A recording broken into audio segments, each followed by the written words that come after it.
Hello everyone! Kamusta kayong lahat mga kabugis at kamusta ang mga bougainvillea plants nyo?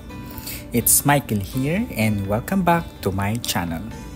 For today's video is pagtutuunan ko naman ng pansin yung mga propagated bougainvillea cuttings ko na medyo napabayaan na gawa ng walang space na paglalagyan sa kanila. Kung makikita nyo, napakatamlay nila at kailangan na nilang mailipat sa mas magandang paso or sa mas malaking paso para lumago at lumusog ng konti or lumusog ng mas maganda.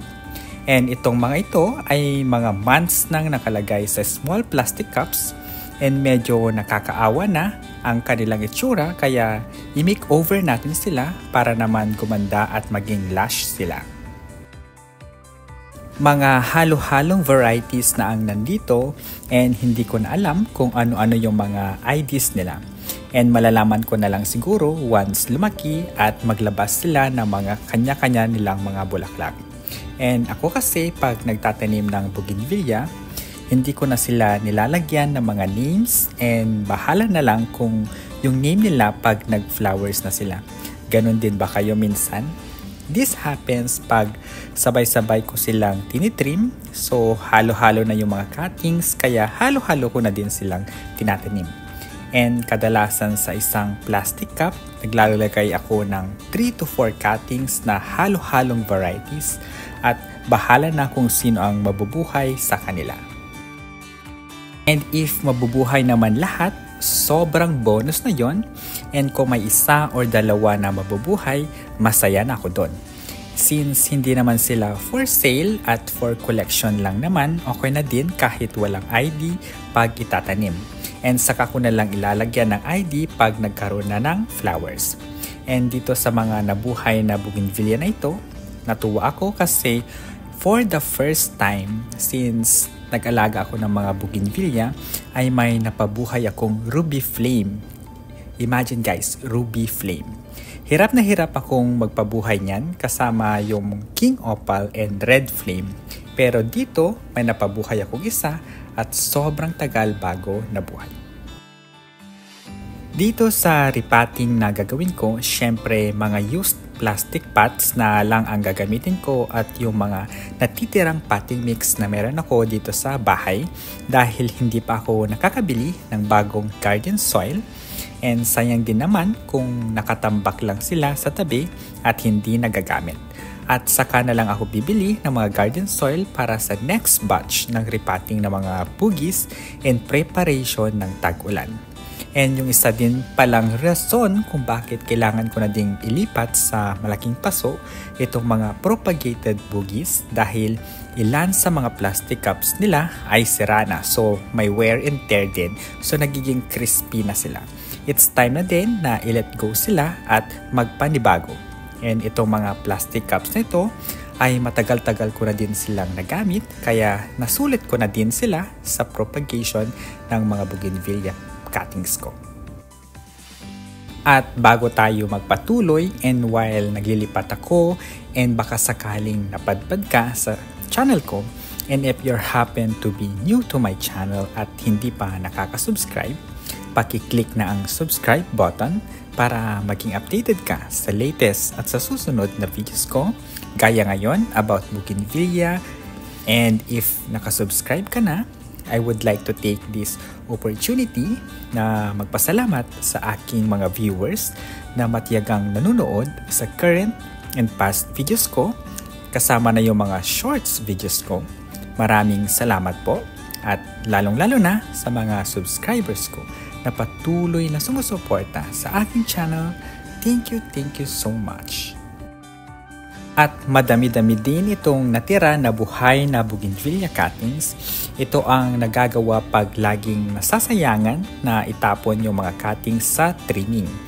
Aside sa napabayaan ko, yung iba ay nasira pa ng mga manok dahil tinukatukan nila yung mga dahon, yung mga magagandang dahon. Nasira yung ibang mga dahon nila kaya ganyan yung mga dahon nila now. Sobrang pangit at sobrang kokonte.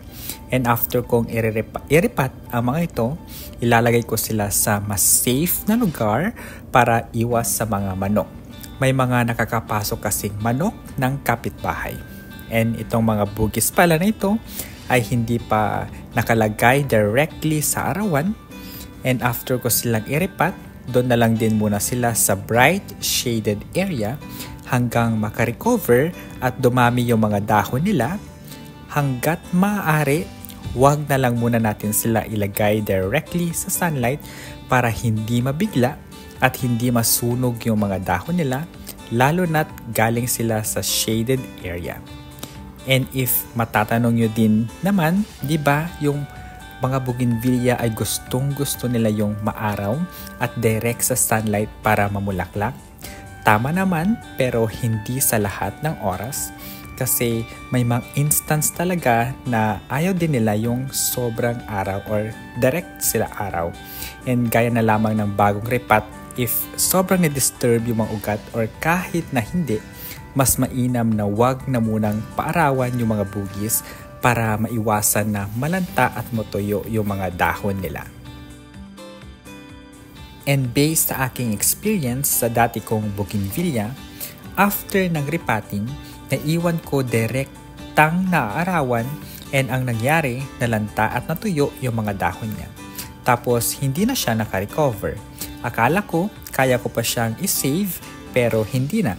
Siguro mga 2 hours ding nakababad sa sikat ng araw at late ko nang naalala.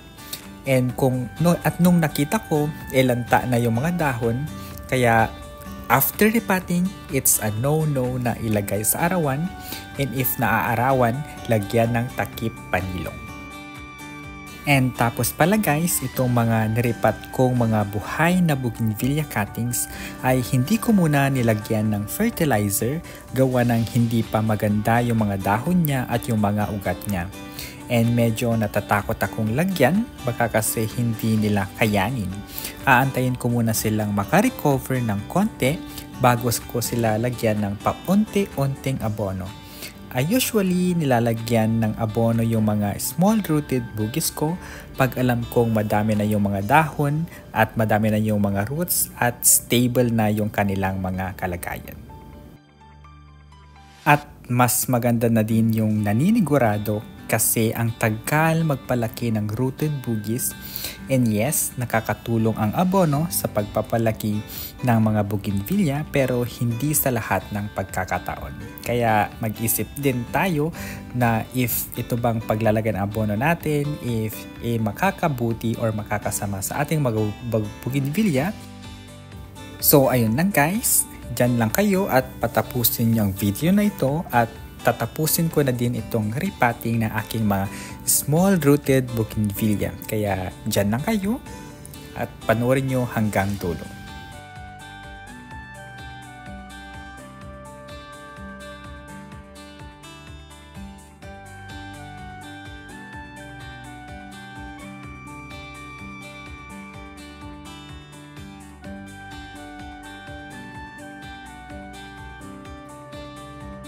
So, ayun lang guys for today's video.